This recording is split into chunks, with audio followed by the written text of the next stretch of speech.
बिस्मिल्लाहिर्रहमानिर्रहीम। अस्सलाम वालेकुम।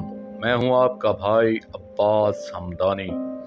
आज का हमारा टॉपिक है मौला की पसंद। दोस्तों, मोमन के हकूक़ में से ये भी है कि अपने भाई के लिए वो चीज़ पसंद करे जो अपने लिए पसंद करता है, और जिस चीज़ से खुद कराहत करता है इससे अपने भाई के लिए भी मकरूह समझे। मसलन, इंसान अपने लिए कैसा दोस्त पसंद करता है, अपने लिए कैसा रवैया पसंद करता है, बस वैसा ही अपने भाई के लिए खुद बन जाए। इसी तरह अपने मालिक पाक शहंशाह मुअज़्ज़म इमाम ज़माना अजरल्लाहु फ़रज शरीफ के लिए करना वाजिब है।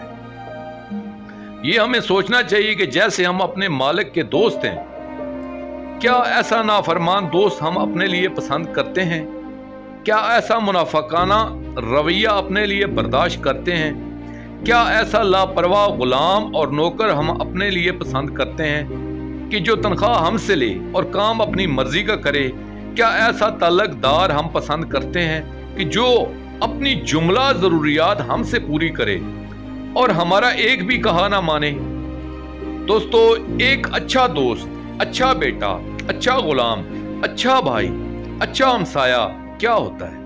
वो बन के दिखाएं, और नहीं तो एक अच्छा मजदूर ही बनकर दिखाएं कि अपने हर अमल को मजदूरी ही समझ लें। तो क्या ऐसा मजदूर हमें पसंद है कि जिसकी जरूरियात जिंदगी हम दें, दुनिया की दौलत से माला माल हम करें, हर चीज इसके घर पहुंचा दें और काम वो अपनी मर्जी का करे, दिल चाहे तो करे, ना चाहे तो ना करे? अब हम इसी से अंदाजा कर सकते हैं कि जिस जात पाक ने हमें दुनिया की जुमला नेमात अता फरमाई है और आखिरत कब्र व हशर के मराहिल भी इनके मेहरबानी से तय होना है, तो क्या हमें इनकी मर्जी के खिलाफ कुछ करना चाहिए? इस कुलिया से सारे मामलात में इस्तदलाल करते जाएं तो अपनी मंजिल को पाया जा सकता है। दोस्तों, आखिर में मशकूरी अदा करूंगा अपने मुर्शिद करीम सैयद मोहम्मद जाफर ज़मान नकवी अल बुखारी सरकार दामजिल्ला व ताला का। ये मजमून मैंने उनकी किताब तरीक़ अल मुंतज़रीन से पेश किया है।